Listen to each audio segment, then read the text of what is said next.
Eu cumprimento os irmãos com a paz do Senhor Jesus, graças a Deus, sejam bem-vindos. A nossa lição de número 7 hoje traz um tema muito importante, que é crendo na vinda de Jesus Cristo, né?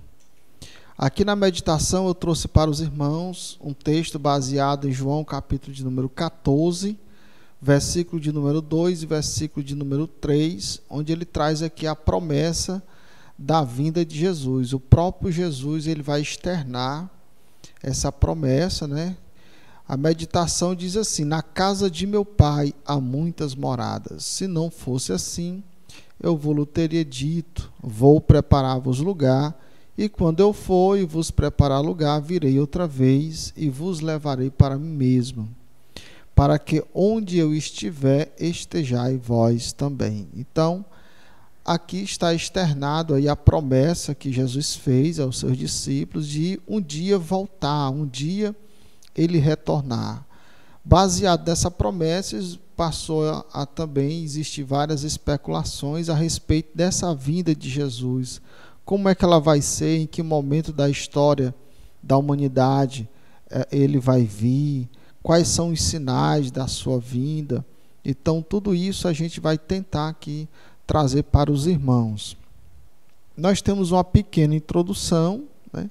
Essa pequena introdução fala aí da esperança na vinda de Jesus, com a intenção de buscar a sua igreja, o seu povo, lembrando que a promessa que Jesus fez aos seus discípulos, ela não se restringe somente aos seus discípulos daquele momento, mas os seus discípulos em todas as épocas, né? Ou seja, a sua própria igreja.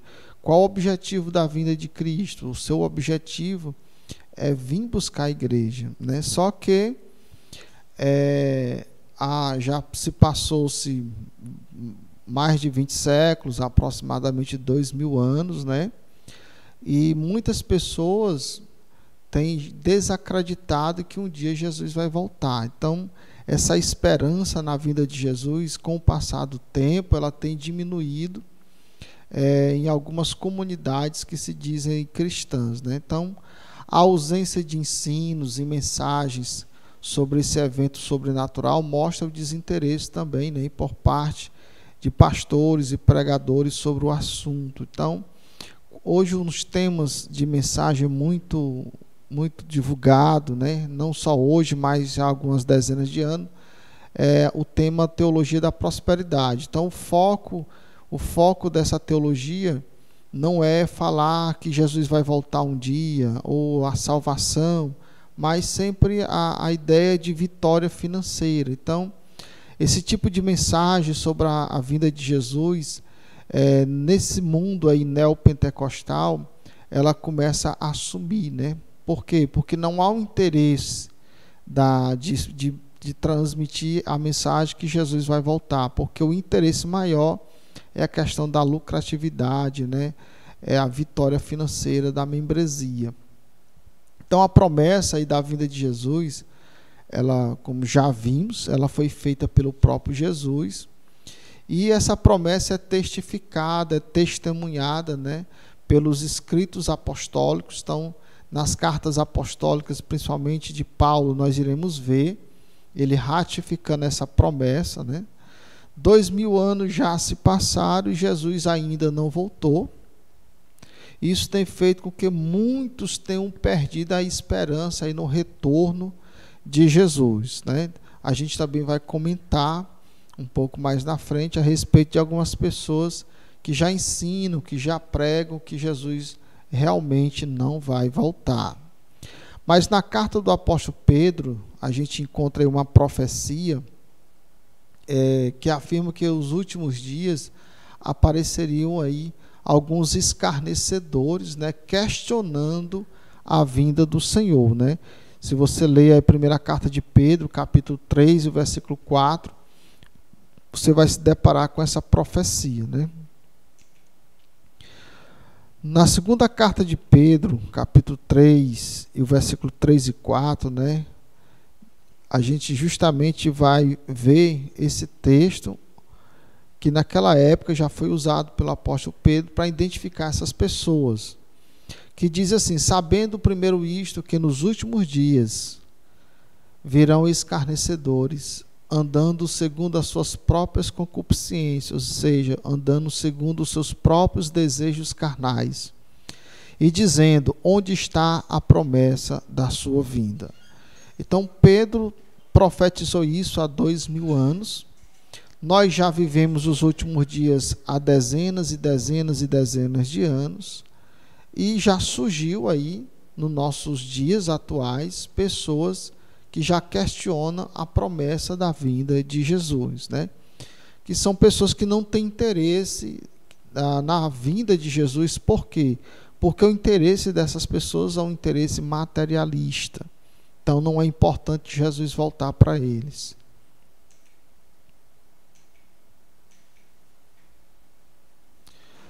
Nos dias atuais já é comum alguns pastores e teólogos, né, afirmarem que a vinda de Jesus é uma utopia. O que é algo utópico, né? É algo irreal, fantasioso, é algo que não existe, né? Então, hoje, atualmente, no mundo cristão evangélico que nós vivemos, já existe um grupo não pouco, mas um grupo até considerável, esse grupo de pastores e teólogos, onde eles já afirmam que a vinda de Jesus, ela jamais vai acontecer. Existe esse grupo de pastores e teólogos, tanto no Brasil como fora do Brasil, na Alemanha, por exemplo, né? Essa confusão teológica aí é fruto de um revisionismo bíblico sobre as profecias, que afirmam que Jesus vai voltar.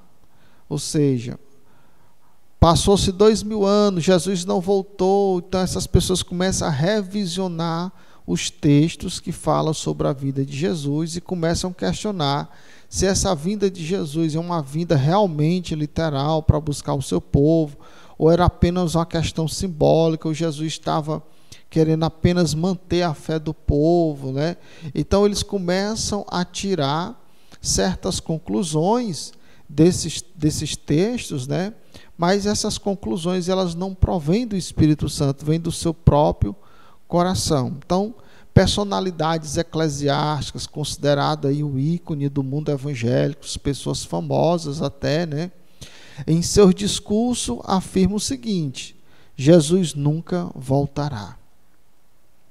Será o cumprimento da profecia de Pedro? Com certeza, né? Estaria a crença na vinda de Jesus ameaçada e fadada a cair na descrença? Bom, Lucas escreveu o seguinte: quando, porém, vier o Filho do Homem, porventura achará fé na terra? Lucas 18 e versículo 8, nos traz esse texto muito interessante, né? Seria uma previsão de que, em um futuro distante, quando Jesus voltasse, o povo estaria com a mesma fé conforme há 2000 anos atrás? O seu povo, a sua igreja, como estaria em relação a essa profecia, essa promessa dita por Jesus de que um dia ia voltar? Bom, uma coisa é certa, nós sabemos que Jesus um dia voltará, né? E se ele vai encontrar a sua igreja, né, cheia de fé, se vai encontrar a sua igreja preparada conforme estava 2000 anos atrás, nós não sabemos. E é claro, ele vai vir buscar um povo que está preparado, mas o quantitativo, o número de pessoas que vai existir ainda apegado a essa fé, nós não sabemos quantos.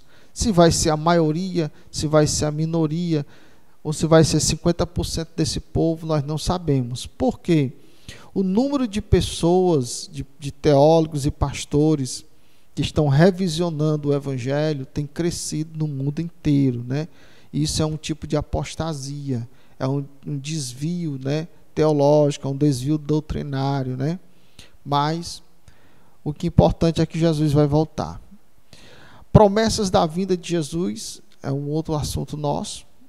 Vamos ver essa promessa da vinda de Jesus no Antigo Testamento. Essa promessa existe no Antigo E essa promessa existe no Novo Testamento também, né? Então, no Antigo Testamento, o que é que nós temos? Que nas páginas do Antigo Testamento é comum profecias acerca aí da vinda do Messias, mas não há somente profecias aí sobre a primeira vinda do Messias, né? Mas também sobre a segunda vinda do Messias, né?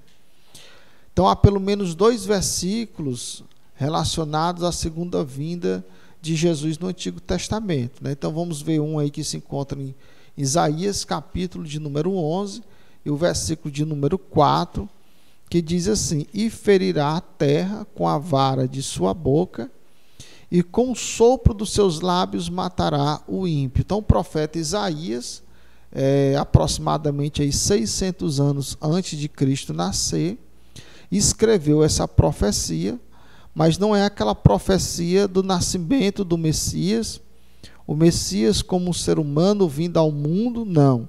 É a profecia do Messias, mas o Messias ressuscitado, é aquele Messias que já vem para destruir o ímpio. O ímpio é uma figura do anticristo no Antigo Testamento, né? No Novo Testamento ele é conhecido como anticristo, mas no texto de Isaías ele é chamado de ímpio. Inclusive, esse texto de Isaías é citado pelo apóstolo Paulo na segunda carta, né, aos Tessalonicenses, capítulo 2, versículo 8 e 9, onde é confirmado ali a ideia de anticristo. Então, isso aí é um texto que nós encontramos no Antigo Testamento, já relacionado à vinda de Jesus aí, mas com outro objetivo, né? Não é a vinda de Jesus como um ser humano para salvar o povo, não, já é a vinda de Jesus já para estabelecer o seu reino aqui na terra, né, o milênio que nós chamamos, já para destruir a pessoa do anticristo, né, que é o ímpio, né?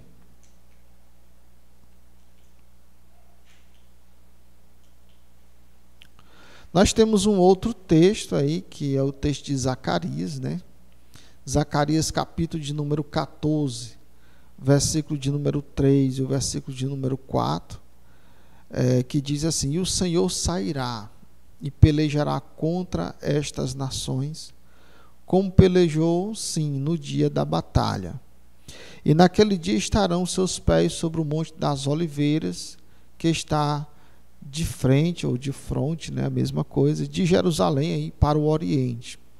Então, o que é que o texto de Zacarias está falando? Zacarias ele está trazendo uma profecia a respeito de Jesus, onde Jesus virá. Aí a pessoa de Jesus é chamada de Senhor. Essa palavra Senhor aí em hebraico é Deus, né? E ele está vindo, ele vem pelejar aí contra essas nações. Nós sabemos que esse texto, ele é um texto escatológico, ele está se referindo àquela famosa guerra do Armagedon, né, no livro de Apocalipse, onde Jesus ele não vem aí para arrebatar a igreja, ele já vem com a igreja, ele já vem com os santos, ele já vem com os salvos, e agora ele está vindo com um objetivo, né? O seu objetivo aí é matar o ímpio, desfazer essa guerra aí contra Israel e dar livramento a Israel. Então, o Antigo Testamento, ele nos aponta aí realmente a promessa da vinda de Cristo em algum momento da história.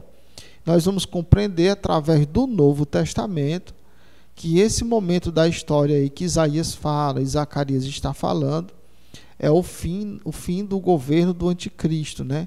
É um governo que ainda não existe, é um momento que ainda a igreja não está vivenciando, e cremos que a igreja não vai vivenciar, né? Ambos os textos, tanto de Isaías como de Zacarias, estão apontando aí para a segunda vinda de Jesus, né? Nós já percebemos isso.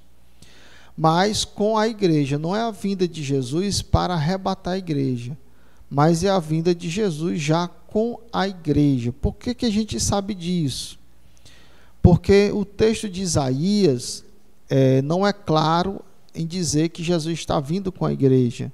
O de Zacarias também não. Porém, o texto de Apocalipse, capítulo 17, o versículo de número 14, que fala desse mesmo evento que Isaías está falando, e é o mesmo evento que Zacarias falou, e nós vamos entender que no texto de Apocalipse, Jesus está vindo com a igreja. Então, apesar de que Isaías e Zacarias não venham falar que a igreja está vindo com Jesus, mas João, no livro de Apocalipse, capítulo 17, aí, ele vai nos informar que nesse momento aí Jesus está vindo com a igreja. Isto significa o quê? Isto significa que em algum momento da história, Jesus veio para arrebatar a igreja e que agora estaria retornando com a igreja para dar livramento a Israel e estabelecer o milênio na terra, né? Ou seja, no Antigo Testamento não há texto somente aí sobre a vinda de Jesus para arrebatar a igreja, né? Aliás, não há texto para isso, né? O texto é que ele vem. Os textos para arrebatar a igreja estão no Novo Testamento. Então, vimos aqui, agora vamos ver essa promessa, né, da vinda de Jesus no Novo Testamento. Então, as profecias sobre a vinda de Jesus para arrebatar a igreja estão somente no Novo Testamento. Então, nota-se que no Antigo Testamento, os textos que estão relacionados à vinda de Jesus, não se fala que essa vinda é para arrebatar a igreja. A gente vai entender que esses textos estão relacionados tanto ao arrebatamento da igreja, como a outros objetivos, como o livramento de Israel, através do Novo Testamento, né? Então, é no Novo Testamento que está aí as profecias do arrebatamento da igreja. Então, Jesus, antes de ser elevado ao céu, né, ele disse aos seus discípulos que iria para o Pai, mas voltaria para buscá-los. É um texto que nós já lemos, de João 14. O apóstolo Paulo também, né, trouxe vários textos nas suas cartas sobre a segunda vinda de Jesus. Alguns estão relacionados à vinda de Cristo para buscar a igreja e outros estão relacionados à vinda de Cristo com a igreja, que é muito importante a gente saber disso. Jesus vai voltar, vai, mas em um momento da história ele volta para buscar o seu povo, e em outro momento da história ele volta com o seu povo, a igreja, para dar livramento a Israel, né, e implantar o milênio. É importante a gente saber diferenciar esses momentos. Depois de analisar todos os textos que envolvem a vinda de Cristo, os que apontam para a sua vinda com o objetivo de buscar a igreja, e os que mostram Cristo vindo com a igreja, então surgiu aí a interpretação da vinda de Jesus uma vez, mas em duas fases. Hoje nós pentecostais e alguns tradicionais, né, nós ensinamos que Jesus virá uma vez, porém em duas fases ou em dois momentos, com objetivos diferentes. Um objetivo, buscar a igreja. Segundo objetivo, dar livramento a Israel, quando Jesus já vem com a igreja. Então, vamos ver aqui alguns textos, né, que falam sobre a vinda de Jesus para buscar a igreja. Tiago, capítulo 5, versículo 8. Sede vocês também pacientes, fortaleçam os vossos corações, porque já a vinda do Senhor está próxima, né? Segundo aos Tessalonicenses, capítulo 2, versículo 1. Ora, irmãos, rogamos pela vinda de nosso Senhor Jesus Cristo e pela nossa reunião com Ele. Então, a ideia de Jesus vir para reunir o seu povo, arrebatar. Primeiro aos Tessalonicenses, capítulo 5, versículo 23. E todo o vosso espírito, alma e corpo sejam plenamente conservados, irrepreensíveis para a vinda de nosso Senhor Jesus Cristo.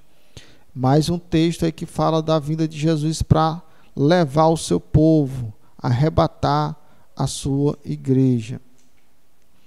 Outro texto, 1 aos Tessalonicenses, capítulo 4, versículo 16 e 17, acredito que é o texto mais famoso que nós temos aí no Novo Testamento a respeito da vinda de Jesus para arrebatar o seu povo. O texto diz: porque o mesmo Senhor descerá do céu com alarido, né? Quem não sabe, alarido é gritos, né? E com voz de arcanjo, e com a trombeta de Deus. E os que morreram em Cristo ressuscitarão primeiro. Depois nós, os que ficarmos vivos, seremos arrebatados juntamente com eles nas nuvens, a encontrar o Senhor nos ares, e assim estaremos sempre com o Senhor. É o texto-chave aí, é o texto mais claro que nós temos do Novo Testamento, que fala da vinda de Cristo para arrebatar, buscar a sua igreja, né? Temos um outro texto, na segunda carta de Paulo a Timóteo, capítulo 4, versículo 8, que diz: desde agora a coroa da justiça está guardada, a qual o Senhor, o justo juiz, me dará naquele dia, né? E não somente a mim, mas todos a que amarem a sua vinda. Então ele já fala aí de um prêmio, né, que vai ser dado no dia do arrebatamento, né? É o que a gente chama de tribunal de Cristo. E nota-se aí que a maioria dos textos são todos escritos pelo apóstolo Paulo, né? Então vamos aqui à vinda de Jesus com a igreja. Temos aqui dois textos que estão relacionados à vinda de Jesus, porém esses textos, eles não estão relacionados à vinda de Jesus para arrebatar a sua igreja, mas é um texto que já fala que Jesus está vindo com a igreja, né? Colossenses, capítulo de número 3, versículo 4, diz assim: quando Cristo, que é a nossa vida, se manifestar, então vós vos manifestarei com ele em glória. Então ele fala da manifestação de Jesus, e Jesus não será manifesto sozinho, a igreja será manifesta com ele. E nós sabemos que só será um momento da história que Jesus será manifesto à humanidade, né? É quando ele vir aí no final do governo do anticristo. Então, Paulo está se direcionando aí a esse momento aí. Apocalipse 17, versículo 14, é o texto mais claro que nós temos a respeito desse episódio aí da vinda de Jesus com a igreja, né? Que diz assim: estes combaterão contra o Cordeiro, e o Cordeiro os vencerá, porque é o Senhor dos senhores e o Rei dos reis, e vencerão os que estão com ele, os chamados, eleitos e fiéis. Então, se você for ler Apocalipse 17, versículo 14, o próprio versículo 1 até o 14, né, você vai entender que naquele momento está acontecendo uma guerra, o anticristo está ali com todos os reis da terra, guerreando contra a nação de Israel. E no versículo de número 14, Jesus está vindo aí, está vindo para dar livramento a Israel, para matar o ímpio, né? Para se cumprir a profecia lá de Isaías e de Zacarias. Só que Jesus, ele não está vindo só, ele está vindo com um grupo de pessoas, que João identifica essas pessoas como chamados, eleitos e fiéis. Quem são os chamados? Quem são os eleitos? Quem são os fiéis? É a igreja. Como é que a gente sabe disso? Lendo as cartas apostólicas. Se você for ler as cartas de Paulo aos Coríntios, aos Efésios, você vai perceber que Paulo chama a igreja de chamados, de eleitos, de fiéis, e etc, etc. Então, nós identificamos esse grupo aqui, que vem com Jesus, em Apocalipse 17, versículo 14, como a igreja do Senhor. O que isto significa? Que em um momento da história, Jesus veio com os anjos para arrebatar a sua igreja, mas que agora está vindo com a igreja para dar livramento a Israel. Os textos citados aí anteriormente, né, eles vão mostrar o quê, né? Eles vão mostrar que realmente Jesus voltará em dois momentos e com objetivos diferentes ou distintos, né? A questão é, em que momento da história Jesus voltará para buscar o seu povo? E em que momento da história ele voltará com a igreja? Então, a briga teológica aí está em cima desses dois eventos aí, né? Alguns acreditam que Jesus vem uma vez mesmo, em um momento, né? Tanto arrebata a igreja, como dá livramento a Israel, como mata o ímpio, o anticristo, estabelece o seu reino.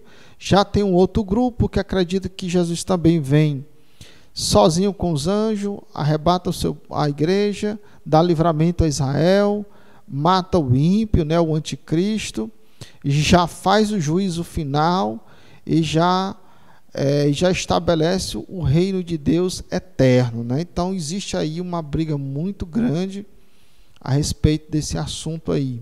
Nós cremos diferente, né? Então nós cremos que Jesus ainda vai voltar para buscar a igreja.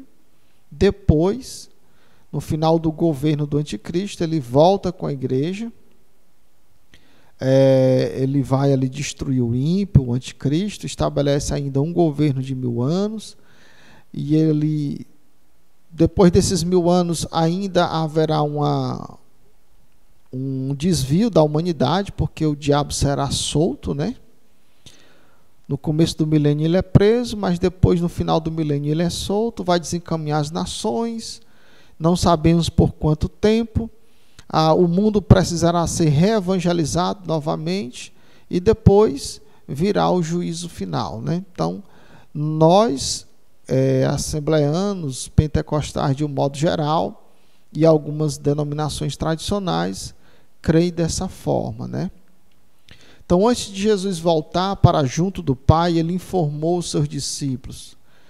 Não o dia e nem a hora, né? Ele não informou, ele não disse que dia e a hora que ele iria voltar, né? Mas ele relatou que os sinais da sua vinda, né? Os sinais que iam mostrar que ele estaria de volta, que ele iria voltar. Mateus 24, versículo 1 ao 13, está lá os sinais da vinda de Jesus. Também é visível nos textos bíblicos, principalmente de Apocalipse, em que momento da história Jesus voltará com a igreja arrebatada, né? Que será num período de grande tribulação. A gente observa isso em Apocalipse 17, versículo 12 ao 14. Então, interpretando aqui, né? Quando a gente lê Mateus 24, versículo 1 ao 13, nós compreendemos que Jesus virá para resgatar a sua igreja, arrebatar a sua igreja, no momento que estiver acontecendo aí sinais, como guerras, rumores de guerra, fome, peste, terremotos em vários lugares, né? Surgimento de falsos cristos, falsos profetas. Então Jesus voltará nesse período aí, ou seja, é o período que nós estamos vivendo hoje, já há algumas dezenas de anos, né? E um outro texto que nos mostra aí que Jesus voltará, mas com a igreja, que já é um texto que nós citamos, é o de Apocalipse 17, né? Então, nesse exato momento, estamos vivendo o princípio de dores, que, de acordo com Mateus 24, é nesse princípio de dores que Jesus voltará, ele virá com os santos anjos para arrebatar o seu povo, a igreja dele, né? O segundo assunto é crendo na vinda do Senhor. Então, vimos aqui os sinais, né? Os sinais da vinda de Jesus. Como nós já vimos, ele não revelou o dia e nem a hora de seu retorno para levar a sua igreja, né? No decorrer da história do cristianismo, que é que a gente percebe que algumas pessoas ansiosas pelo retorno de Jesus marcaram datas, né? Apontando aí o dia, o mês e até o ano da vinda de Jesus. Então, alguns cristãos, mesmo conhecendo aí Mateus 24, 36, onde Jesus diz que o dia e a hora ninguém sabe, mas essas pessoas arriscaram aí marcar o dia, o mês e até o ano da vinda de Jesus. Então, no século XIX, aí, por exemplo, surgiu um movimento que anunciava o retorno de Jesus para o ano de 1844, né? Esse movimento começou com cristãos batistas e metodistas. Então, um grupo, né, que saiu dessas duas denominações, saíram propagando essa ideia, né? E o principal líder desse movimento aí era um batista chamado de Guilherme Miller. Ele fez aí os cálculos baseado no livro de Daniel, aquela profecia lá de Daniel 8:14, né? Onde fala sobre as tardes e manhãs. E ele chegou aí, de acordo com seus cálculos, na data de 1844, né? E muitos na época, e muitos desses irmãos, batistas, metodistas, de outras denominações também, creram e seguiram este homem, né? Ele conseguiu arrebanhar aí aproximadamente 60 mil pessoas, baseado aí nos seus cálculos sobre a vinda de Jesus, né? Então, nós vimos aí essas duas figuras. De um lado é o Guilherme Miller, né? Que foi através do movimento dele, que o movimento dele ficou conhecido como movimento adventista. Por quê?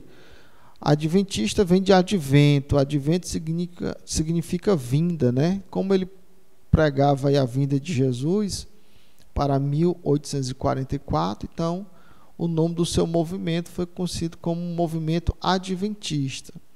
E a Igreja Adventista do Sétimo Dia justamente vai surgir do movimento aí de Guilherme Miller, né? Mas depois do Guilherme Miller, né, uma pessoa aí que veio da Igreja Presbiteriana, que era o Russell, que também passou, né, não pelo movimento adventista, mas ele passou pela denominação adventista.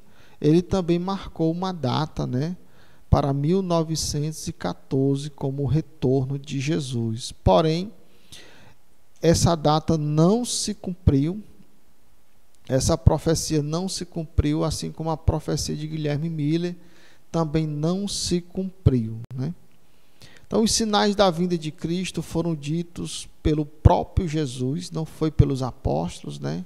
A princípio foi por Jesus, e estão registrados em Mateus 24, versículo 1 ao 13, né? A partir dos versículos 6 e 7, os sinais eles estão relacionados a catástrofes naturais e problemas políticos entre as nações, por isso que vai surgir aí as guerras, né? Quando o texto fala de nação contra nação e reino contra reino, isso é uma referência a guerras mundiais, que o mundo já teve duas, né? Outros sinais é sobre aí os falsos cristos, falsos profetas, né? O surgimento dessas pessoas no meio, na humanidade, e é claro, geralmente ele surge dentro do cristianismo, né? Esses sinais aí já são muito comuns, né? Que é os sinais dos falsos profetas. Os falsos profetas são aqueles que profetizam aquilo que não existe, aquilo que não se cumpre, né? São fantasias tiradas do seu próprio coração, e essas profecias estão muitas vezes relacionadas aí à vinda de Cristo, né? Onde todos eles falharam, né? E nós temos aí alguns falsos cristos, que são pessoas que se dizem ou se julgam ser Jesus que voltou. Alguns dizem que foi, aliás, todos eles dizem que é Jesus reencarnado, né? Então nós temos um aqui no Brasil, temos um em Miami e temos um na Índia, né? E todas essas três pessoas hoje arrebanham milhares de pessoas aí no mundo inteiro, né? Então é um sinal da vinda de Cristo, do qual nós estamos vivenciando hoje, e muito bem vivenciado, né? Eu acho que já apareceu mais de 2.000 falsos cristos, né? Ou seja, pessoas dizendo ser Jesus que retornou. Alguns, aliás, a maioria deles já morreram. O mais recente que morreu foi o Reverendo Moon, da Coreia do Sul, né? Onde ele dizia que também era Jesus Cristo, né? Então, em relação ao versículo 14, lá de Mateus 24, né? Que diz: e este evangelho do reino será pregado em todo o mundo, em testemunho a todas as nações, então virá o fim, né? Então, essa profecia aqui do tempo do fim, não é sinal da vinda de Jesus, que muita gente confunde isso aqui como sinal da vinda de Jesus, né? Mas essa profecia aqui é sinal do fim do mundo, né? Por quê? É simples, né? Foram feitas duas perguntas para Jesus, né? Pelos discípulos, né? Qual foi? Qual o sinal que vai haver da tua vinda e do fim do mundo, né? Mateus 24, versículo 3, está registrada essa pergunta dos discípulos. Então, Jesus ele vai responder a primeira pergunta justamente falando desses sinais aí que a gente relatou agora, o surgimento de falsos cristos, o surgimento de falsos profetas, de guerras, rumores de guerras, né? De fome e etc, etc. Então ele está respondendo ali a primeira pergunta, que é o sinal da vinda dele, né? Agora, em relação à segunda pergunta, ele vai responder no versículo 14, né? Qual é a segunda pergunta? A segunda pergunta está relacionada ao fim do mundo. Bom, em que momento acontecerá o fim do mundo, né? Essa segunda pergunta aí, quando ele responde, ele está relacionando aí, segundo o nosso entendimento, a um futuro bem distante, né? Que está, inclusive, distante do nosso atualmente. Por quê? Porque ele está associando aí a pregação do Evangelho ao fim do mundo, que é, ao mesmo tempo, o juízo final, né? E nós sabemos que o Evangelho, pelo menos o apóstolo Paulo vai dizer isso, se eu não me engano, Filipenses, Colossenses capítulo 1, versículo 23, que o Evangelho já havia sido pregado em todo o mundo, conhecido na sua época, né? Nem só por isso veio o fim. O mundo não se acabou, o juízo final não veio. Então, em que momento da história o mundo vai ser reevangelizado novamente, né? Até citei aqui anteriormente que quando Jesus voltar com a igreja, no final do governo do anticristo, o diabo vai ser preso, Jesus vai estabelecer 1000 anos de reino. Após 1000 anos o diabo é solto, as nações serão desenganadas. Elas vão errar novamente, vão se desviar, vão voltar aos pecados como existe hoje, né? Então vai haver uma necessidade de uma reevangelização. Então, quando naqueles dias o evangelho for pregado em todo o mundo, aí então virá o fim, ou seja, o fim de todas as coisas, o juízo final e etc, né? Então a gente não pode confundir aí esse fim aí como sinal da vinda de Jesus. Vamos ver outra coisa importante, é a questão da apostasia, né? Então não foi somente Jesus que relatou sobre os sinais de sua vinda para arrebatar a igreja, o apóstolo Paulo também falou de alguns sinais. Na sua segunda carta, no capítulo 2, versículo 1 e 3, ele justamente vai falar aí sobre esse sinal que é a apostasia. Ele vai dizer o seguinte: ora, irmãos, rogamo-vos pela vinda de nosso Senhor Jesus Cristo e pela nossa reunião com Ele. Ninguém de maneira alguma vos engane, porque não será assim sem que antes venha a apostasia. E depois se manifesta aí o homem do pecado, o anticristo, né? Ou o ímpio, né? Como Isaías vai chamar. Ou seja, Paulo está dizendo para os irmãos que estavam ansiosos ali pela vinda de Jesus, que Jesus não viria logo. Por quê? Porque precisaria vir um tempo de apostasia. Quando chegasse o tempo da apostasia, então Jesus voltaria, levaria a sua igreja e em seguida se manifestava aí o anticristo, né? E nós estamos vivenciando esse tempo de apostasia atualmente. Ou seja, Jesus pode voltar a qualquer momento, né? Paulo, ao escrever à igreja de Tessalônica, né, os informou que Jesus vai voltar, mas primeiro viria o quê? Uma apostasia, ou seja, um dos sinais aí da vinda de Jesus é esse desvio da fé consciente, um desvio doutrinário consciente. Pessoas vão revisionar o evangelho, pessoas vão olhar para certas doutrinas bíblicas e não vão aceitá-las, né? E vão distorcê-las E nós estamos vivendo isso atualmente, bem comum aí. Aqui e acolá a gente vê na televisão alguém, pastor, teólogo, famoso, discordando aí dos textos bíblicos, mas não discordando assim, mas trazendo uma outra interpretação, né? Uma outra verdade, entre aspas, né? Então Jesus virá em um momento em que estiver acontecendo o quê? Todos os sinais escritos de Mateus e também a apostasia, ou seja, a qualquer momento. Nós iremos falar aqui de uma pessoa, né, que é o Mortimer.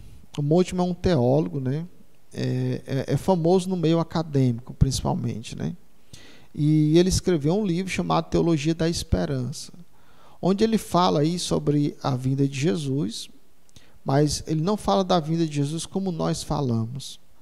Nós falamos que Jesus virá literalmente e vai levar o seu povo. Ele não, ele fala que a vinda de Jesus, aí relatada pelos apóstolos, inclusive pela própria pessoa de Jesus, em João 14, é como se fosse um ânimo, uma motivação.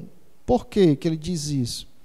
Porque ele não crê que Jesus voltará para levar o seu povo.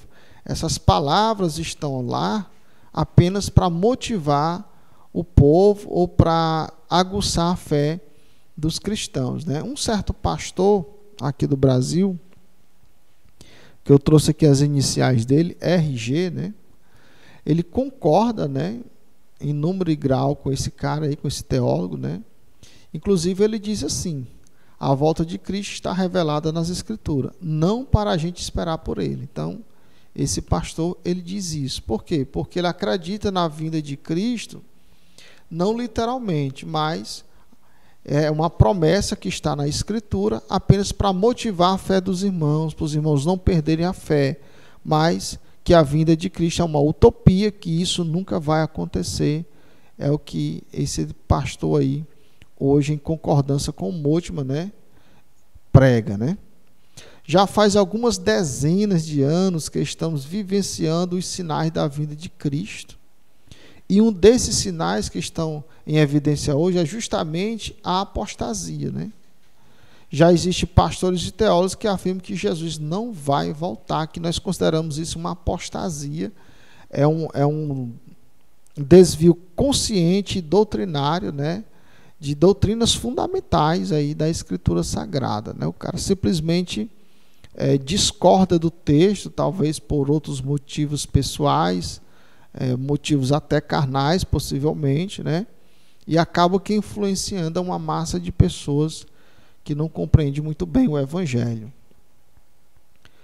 Nesse terceiro ponto, nós temos aqui a ideia de arrebatamento da igreja, né? Então, os cristãos dos dias apostólicos, eles ansiavam pela vinda de Jesus e acreditavam que ele viria ainda naqueles dias lá, né? Esse anseio é observado na carta de Paulo aos Tessalonicenses. Inclusive, a gente já leu esse texto.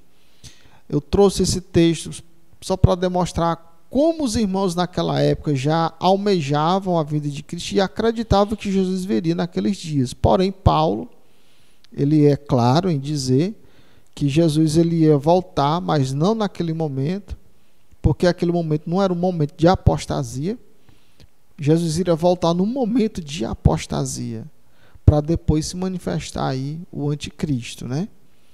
E esse momento é o momento que nós estamos vivenciando hoje, já há alguns anos, né? Há alguns anos a gente está observando que a apostasia ela está se multiplicando, né, no meio do cristianismo, né?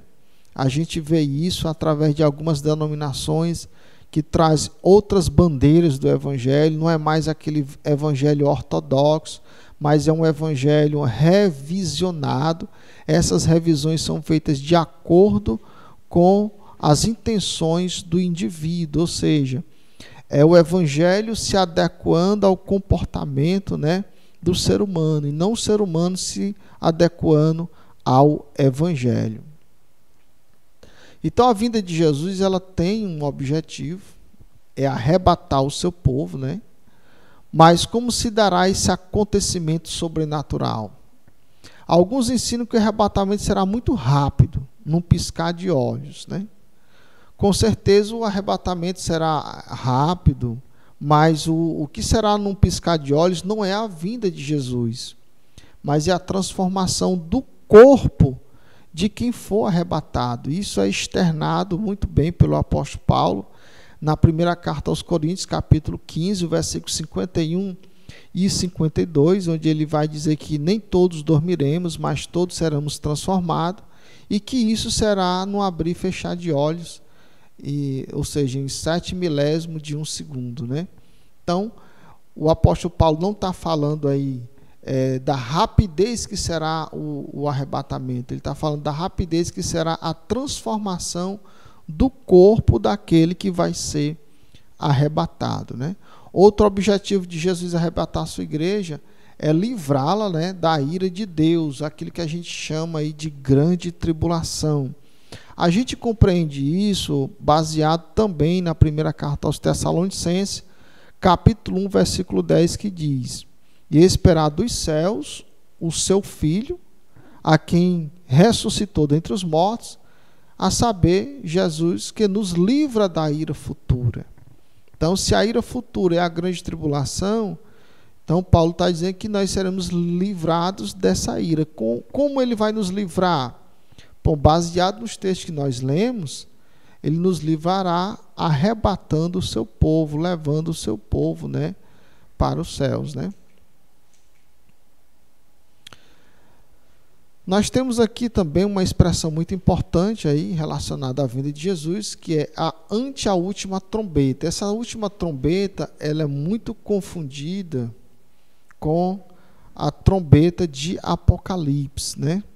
A última trombeta de Apocalipse, né?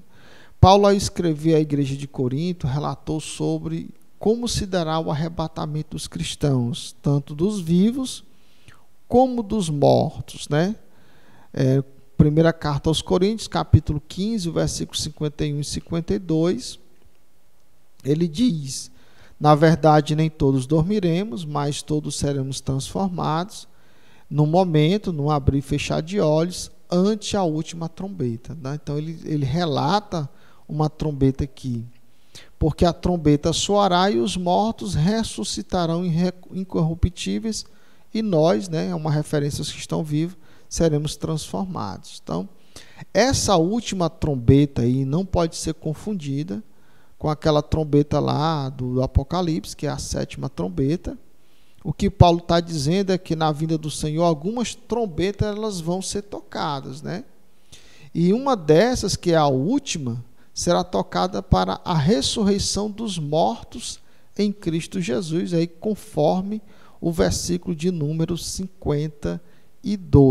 Então, é importante a gente saber diferenciar esses toques de trombeta de acordo com a cultura da época. O toque de trombeta tinha os seus sentidos, né? Geralmente em guerras era tocado trombeta, cada toque de trombeta significava uma ação do exército, né? Então, a gente nota que essa ideia é inserida aí no texto. Então, vai haver um toque aí anunciando a vinda de Jesus, haverá toques para transformar o corpo dos que estarão vivos, e haverá um toque aí para o povo ser arrebatado, né? Quantos toques vão ser? Nós não sabemos, né? Então, nós iremos ver aqui, quando Cristo voltar, ele virá com os santos anjos, né, claro, e com a trombeta de Deus. Trombeta, aí dentro do contexto da época, tinha alguns objetivos, como eu já relatei, né?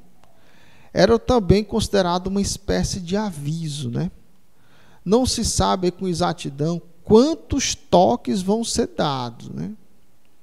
Mas, como escreveu Paulo, a trombeta vai soar. Isso aí é fato. Primeira carta aos Tessalonicenses, capítulo 4, versículo de número 16. Porque o mesmo Senhor descerá do céu com alarido é grito, né? E com voz de arcanjo, e com a trombeta de Deus. E os que morreram em Cristo ressuscitarão primeiro, né?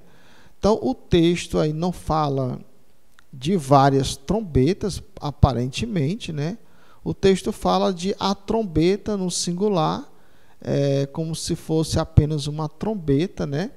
Agora, quantos toques serão de trombeta, nós não sabemos, né? Então, é importante a gente também fazer essa observação. O texto de Apocalipse nos fala de trombetas no plural, né? Por isso que muita gente confunde aí. Mas quando a gente lê de uma forma detalhada, dentro do contexto aí do arrebatamento, a gente nota que é 2 momentos diferentes da história. Então vamos aqui à nossa conclusão. Nesta lição nós aprendemos o quê? Que a vinda de Jesus é real, não é uma utopia, não é uma fantasia, né? E que a igreja não perdeu a sua esperança, apesar de que alguns já perderam, mas a igreja não perdeu. E a igreja aguarda com paciência a volta iminente do Filho de Deus, apesar dos dias difíceis de calamidade social, desapego do evangelho e apostasia, né? A igreja continua de pé dizendo: Maranata, ora vem, Senhor Jesus. Essa é a nossa fé, essa é a nossa esperança. Eu espero que você, novo convertido, tenha compreendido esta lição. Que Jesus te abençoe e a paz do Senhor.